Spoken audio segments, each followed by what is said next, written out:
আপনার সঙ্গী, আপনার স্বামী, আপনার স্ত্রী কেবল আধ্যাত্মিক বৃদ্ধির জন্য নয়, আপনি একটি সুন্দর পারিবারিক জীবনযাপন করতে চান, তাহলে আপনাকে এমন কাউকে বাছতে হবে যাকে আপনি পছন্দ করেন, তবে সামান্য কিছুটা এই গ্রহের যে কোনো মানুষের মধ্যেই এমন কিছু আছে যা আপনি পছন্দ করেন না, তাই নয় কি?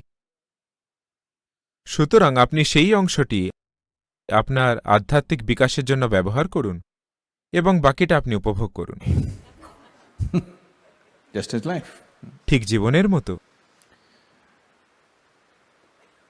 তো যদি আপনার উদ্দেশ্য হয় একটি ভালো পরিবার, তবে দুটি ব্যক্তির মধ্যে কিছুটা অন্তরঙ্গতা প্রয়োজন, না হলে এটা কাজ করবে না। বিশেষত যদি আপনার সন্তান থাকে, তবে অন্তরঙ্গতা আবশ্যক, অন্যথায় আপনি খারাপ করে ফেলবেন সেই নতুন জীবনটিকে যে এসেছে।